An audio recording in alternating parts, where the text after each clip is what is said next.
দেশি বিদেশি বাঙালি অবাঙালি বিভিন্ন রকমের রান্না খুব সহজে বাড়িতে তৈরি করার জন্য সাবস্ক্রাইব করে নিন শম্পাস কিচেন। আর আমার সমস্ত রান্নার আপডেট সবার আগে পাওয়ার জন্য বেল নোটিফিকেশনটা ক্লিক করতে ভুলবেন না। নমস্কার, welcome to Shampa's kitchen. Shampa রান্নাঘরে আপনাদের সকলকে স্বাগত জানাই।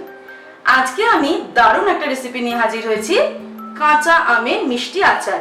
এই আচারের নাম শুনলেই কিন্তু জিভটা ভারী হয়ে জল চলে আসে। চলুন আমরা এই মিষ্টি আচারটা তৈরি করি, যেটা আমার ভীষণ প্রিয়। আশা করি আপনাদেরও ভালো লাগবে। আমার রেসিপিটা ভালো লাগলে অবশ্যই রেসিপিটাকে লাইক করবেন, শেয়ার করবেন। তাহলে চলুন তৈরি করে ফেলি কাঁচা আমের মিষ্টি আচার।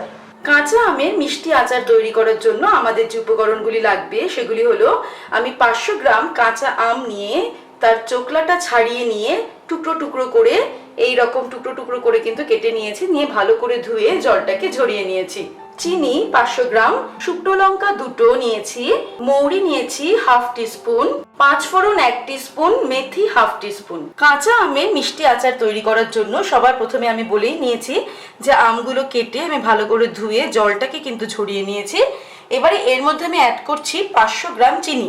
যেহেতু আমের পরিমাণটা 500 গ্রাম, তাই আমি চিনিটাও নিয়েছি 500 গ্রাম। ভালো করে নিয়ে এবার আমের সঙ্গে চিনিটাকে আমি একটু মিশিয়ে নেব।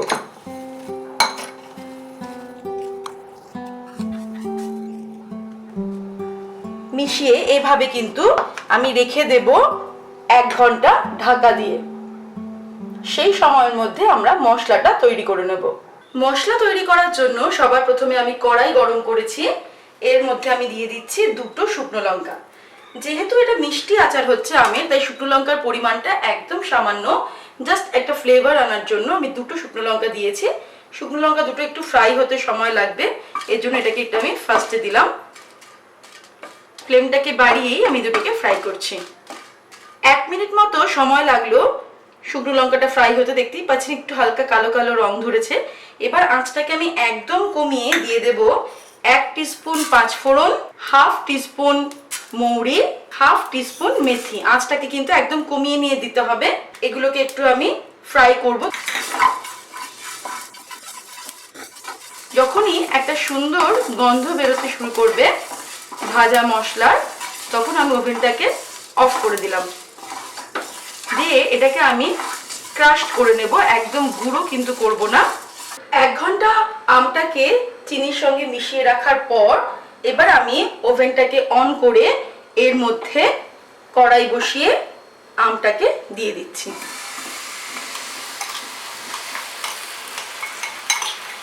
দেখতেই পাচ্ছেন চিনি আর আমটা কিন্তু অনেকটাই মজে গেছে। চিনি থেকে কিছুটা পরিমাণ জল বেরিয়ে গেছে। সম্পূর্ণ চিনিটাই কিন্তু আমরা কাচিয়ে দিয়ে দেব।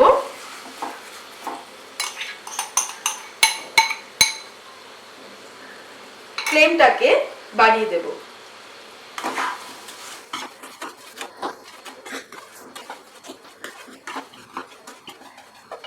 যখনই আমটা ফুটতে শুরু করবে, চিনিটা সম্পূর্ণ গলে গিয়ে, এবারে আমরা কি করব, ফ্লেমটাকে একদম সিমে রেখে অর্থাৎ মিডিয়াম টু লো এর দিকে রেখে এটাকে ফুটতে দিতে হবে। বেশ খানিকটা সময় লাগবে আমটা সম্পূর্ণ সিদ্ধ হওয়া পর্যন্ত।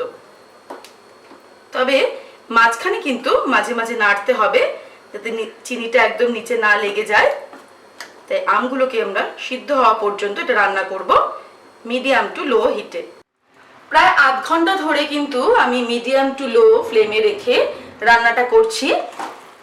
আধ ঘন্টা সময় লাগলো এই আমগুলো সিদ্ধ হতে। এখন কিন্তু আমগুলো সম্পূর্ণ সিদ্ধ হয়ে গেছে, আপনারা দেখতেই পাচ্ছেন কালারটা কেমন চেঞ্জ হয়ে গেছে। এবারে এর মধ্যে আমি নুন অ্যাড করব।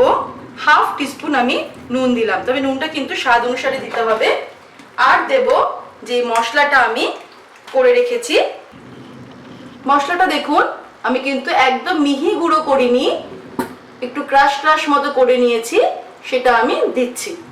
1 টেবিলস্পুন মশলা আমি প্রথমে দিলাম, তারপর মিশিয়ে নেওয়ার পর অ্যাড করব। এবারে আমি ফ্লেমটাকেও বাড়িয়ে দিলাম হাই ফ্লেমে, বাকি রান্নাটুকু আমাদের করতে হবে। আরেকটু মশলা আমি দিয়ে দিচ্ছি, আরও আমি 1 টেবিলস্পুন মশলা দিয়ে দিলাম।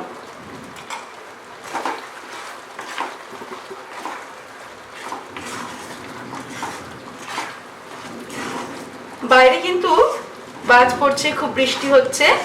এরম সময় দুপুরবেলা খাওয়া দাওয়ার পরে জানলার ধারে বসে আচার খেতে কিন্তু ভীষণ ভালো লাগে, মানে আমার তো ভীষণই ভালো লাগে দুপুরবেলা লাঞ্চের পরে একটু অবসর সময়ে আচারটা খেতে। আর এই মিষ্টি আচারটা আমার খুব ফেভারিট, কারণ আমি টক খুব একটা পছন্দ করি না। এই আমের এই মিষ্টি আচারটা কিন্তু আমার খুব ভালো লাগে।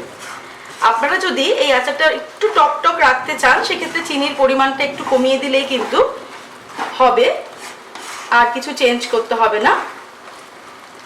এবার হাই ফ্লেমে আমি এটাকে কিছুক্ষণ রান্না করলেই আমাদের আমের মিষ্টি আচার কিন্তু একদম রেডি হয়ে যাবে।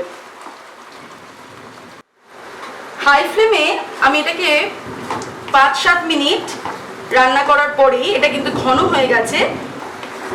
এবারে হাতাটা দিয়ে আমগুলোকে আমি ম্যাশড করে দেবো।